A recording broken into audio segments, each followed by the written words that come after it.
Hey YouTube, it's me Russ back with another video on vinyl collecting and my theory on why vinyl is making a comeback. Why are people collecting vinyl again?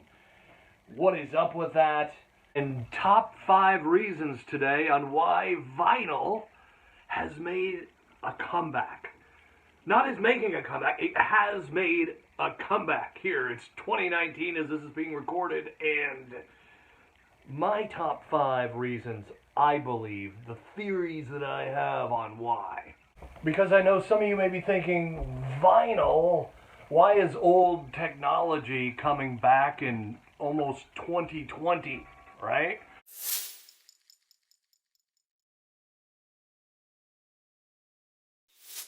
Number 5 on the list on why I believe vinyl has made a comeback is the sound.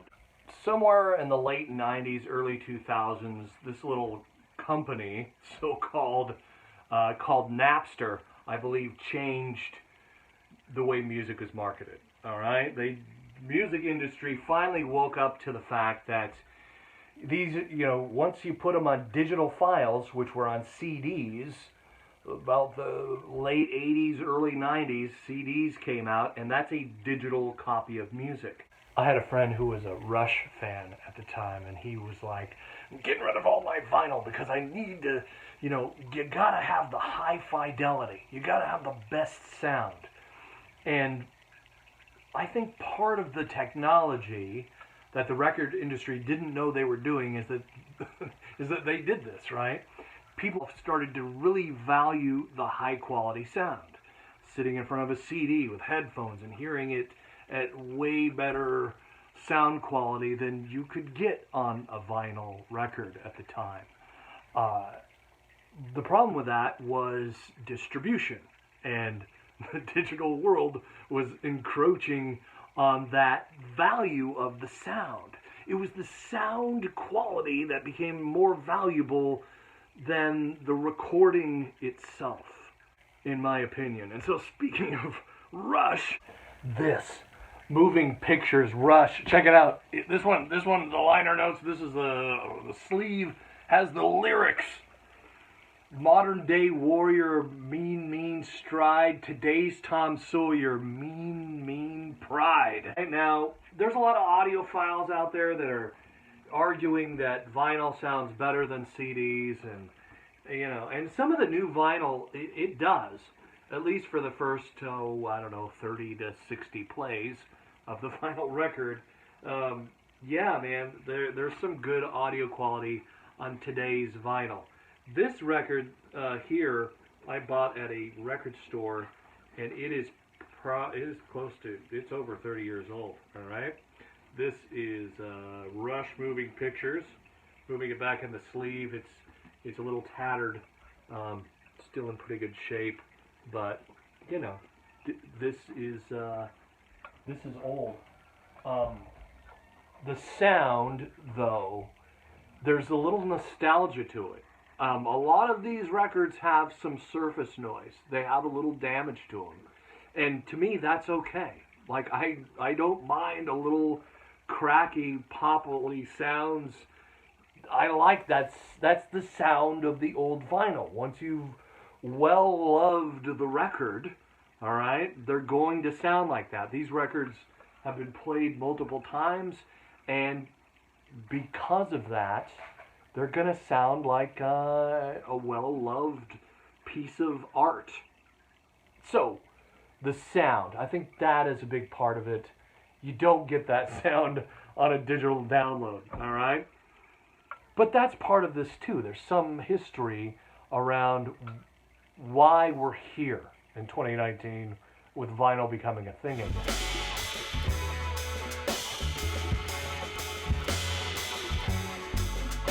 Number 4 is the space.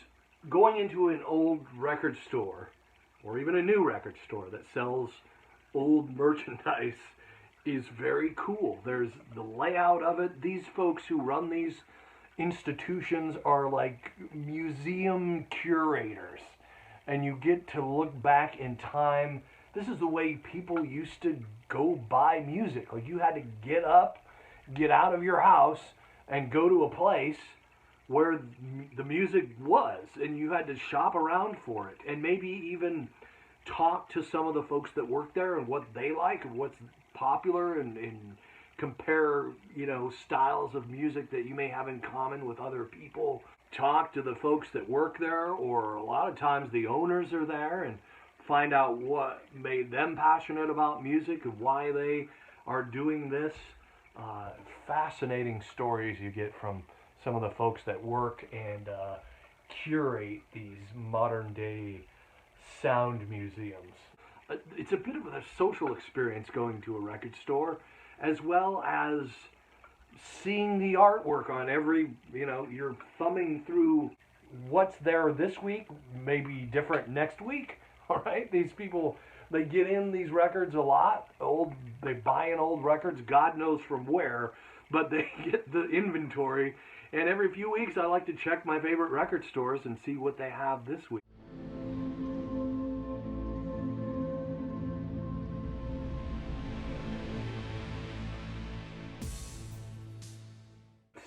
This album, News of the World, Queen. Again, we got the fold out. Look at this. Folds open. You got the robot in there, dude, going after people. This is, We Are the Champions. Awesome record. Number 3 on our list is The Find. All right? So while you're in the space, in the Sound Museum, thumbing through records, sometimes for hours, I will go through a record store if I have time, all right? A lot of this is when I'm out doing my rideshare driving, all right? I'm a Lyft driver. I'll pull into a record store and things get slow, and I'm going through, and I'll spend as much time as I can there looking for a good find.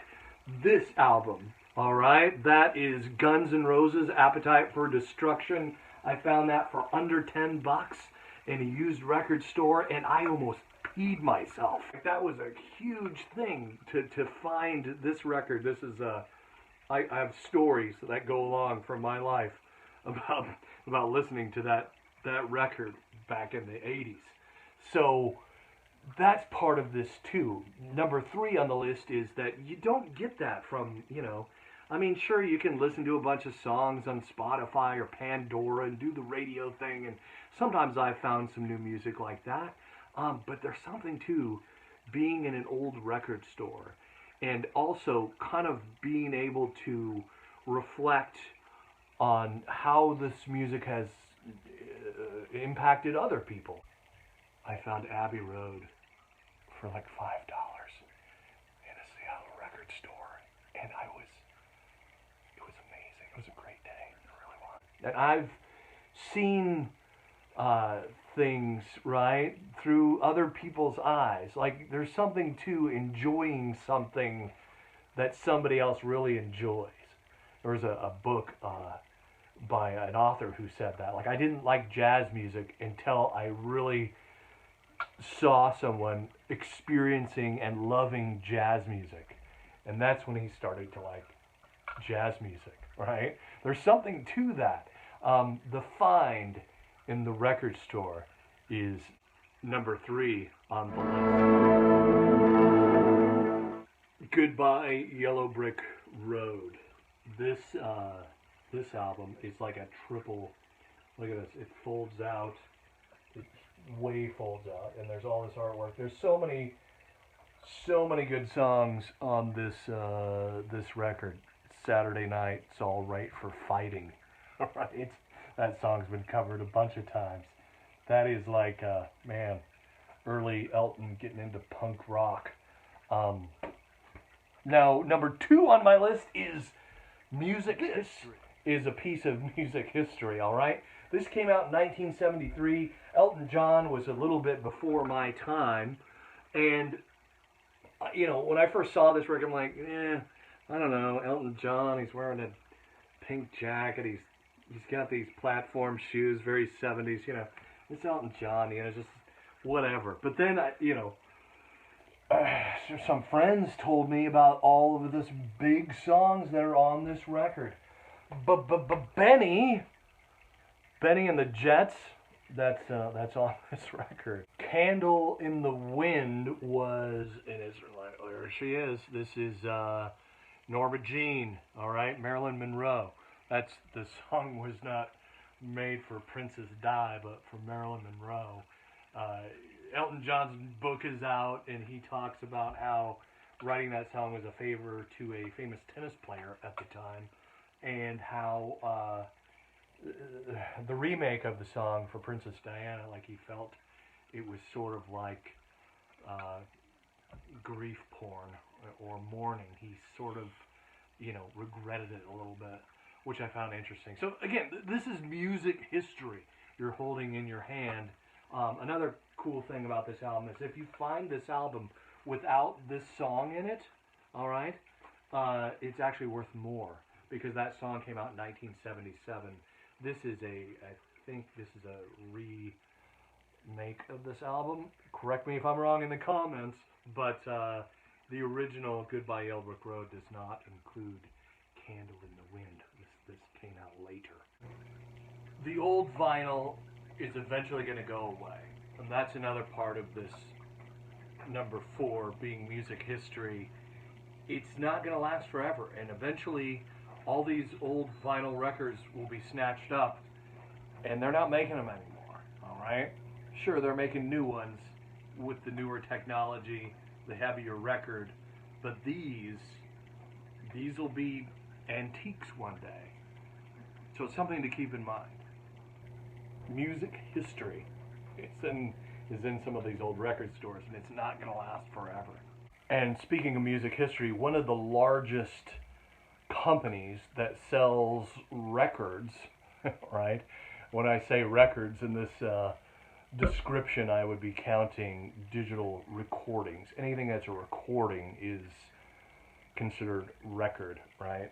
So is Apple Computer. This is an interesting piece of music history right here.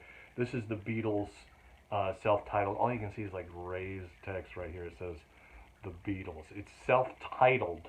This album is self-titled Beatles, but it's considered the White Album because it's just all white. There's a fold in the middle.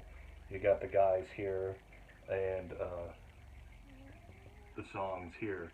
It's a double album.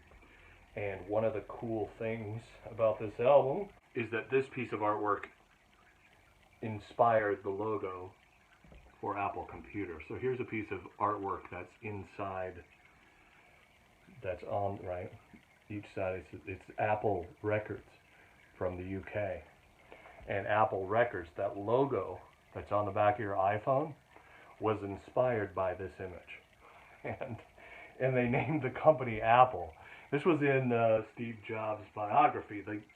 Apple was fine with it because, guess what? Apple Computer was a computer company at the time. They did not sell records.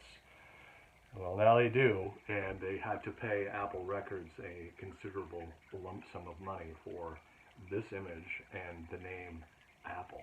So, anyway, music history. That is my synopsis. That's my take on why vinyl is making such a comeback today. Number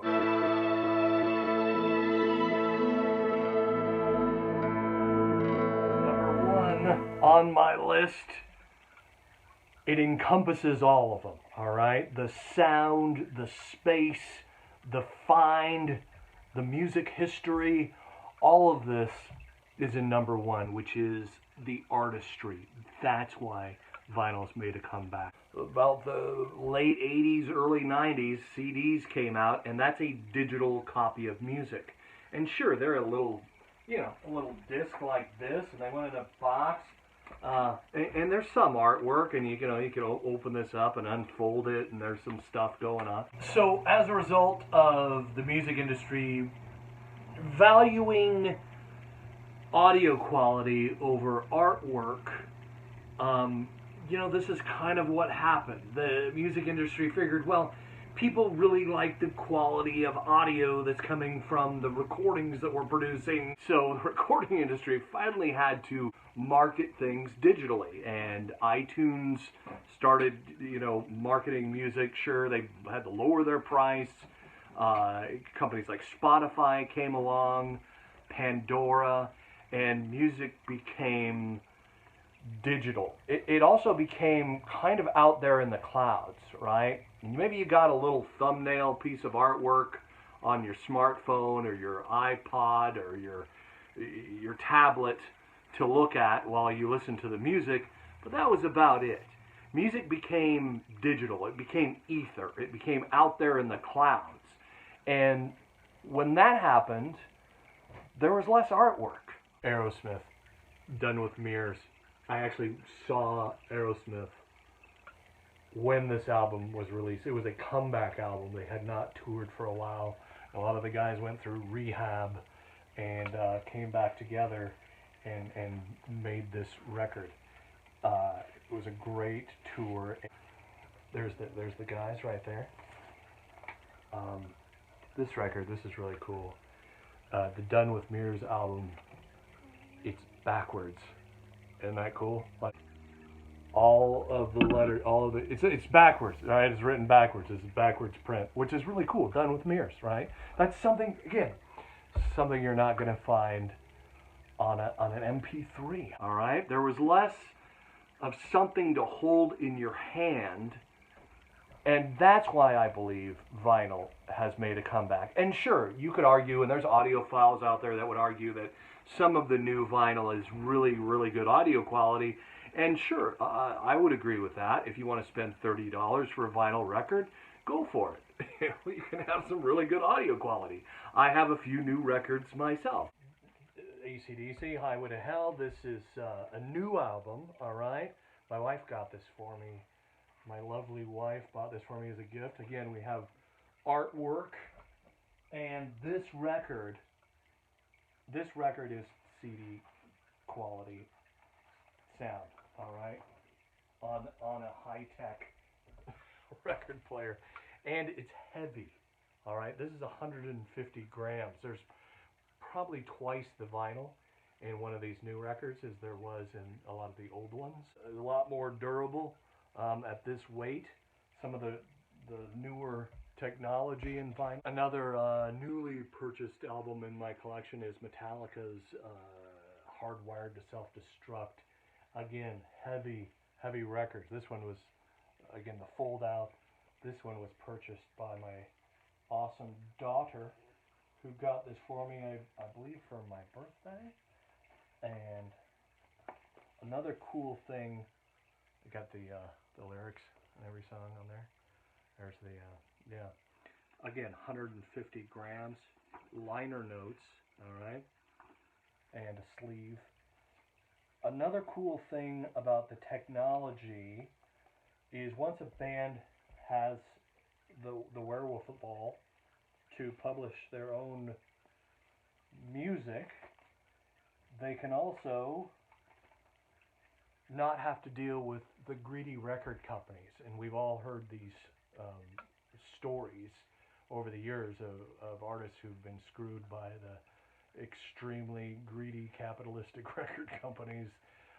This album by Metallica is on the label Blackened, and guess who owns the label? Metallica does, all right? So Metallica made this vinyl record, and not some greedy ass record company who, maybe, and also, Lars doesn't have to sue his fans anymore. They own the record company. So there's that. That's a whole nother story as well. There's something you hold in your hands. You also have these fold outs. This is Led Zeppelin 4 I'm holding now with the Stairway to Heaven artwork here. You get the sleeves will have artwork.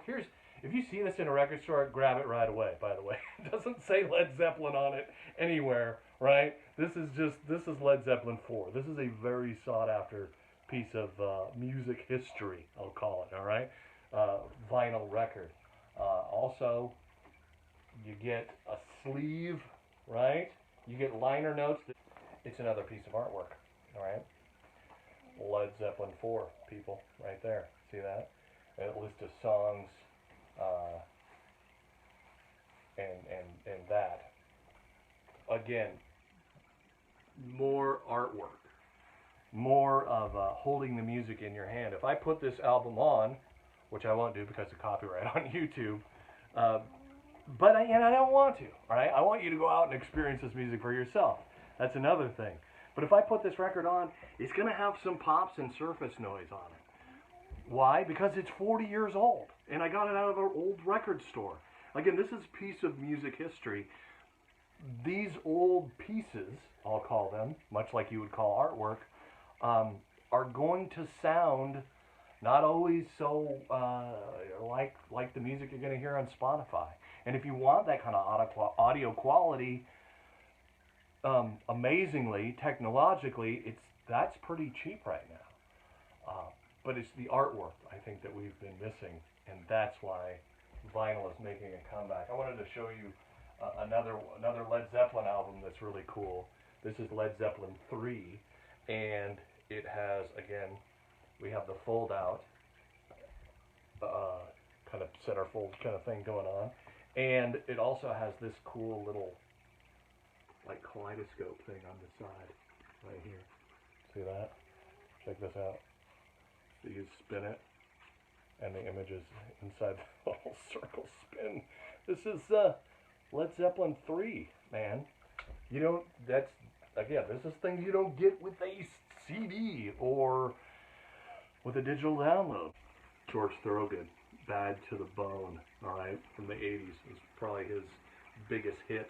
And check out the sleeve. So you got more artwork, photo of George with his guitar. The rest of the Delaware Destroyers on the back. There's art everywhere. That's what vinyl has brought back, I think, to music culture today, is this artistry that you get to walk into a space and experience, all right? Not just through your ears, but through your eyes, through relationships with people you may meet at the record store, or the dude behind the counter, the crusty jazz guy or whatever, right? Like the experiences you get with people, all of the artistry that encompasses collecting vinyl. Another thing behind me here is my Spotify playlist for my record collections. So if you want to find out what kind of music that I enjoy, you can search for 70s vinyl that actually rocks, RAWKS, all right, or the 80s vinyl playlist on Spotify. Check those out. And putting this away very carefully. Taking care. So that's it. That's the top 5 reasons I believe vinyl has made a comeback. And I'd love to hear from you. Leave a comment in the comment section. What kind of, you collect vinyl? Are you thinking about collecting vinyl? What kind of music do you like? Is there someone in your life who's impacted your taste in music or curiosity about certain bands or artists? I'd love to hear that stuff. And let me know if you'd like me to make more videos on this as well. I'm a big music fan. Again, I like old nostalgic things like vinyl. And yeah, so again, thumbs up if you liked the video, and please subscribe to the channel. More to come, possibly.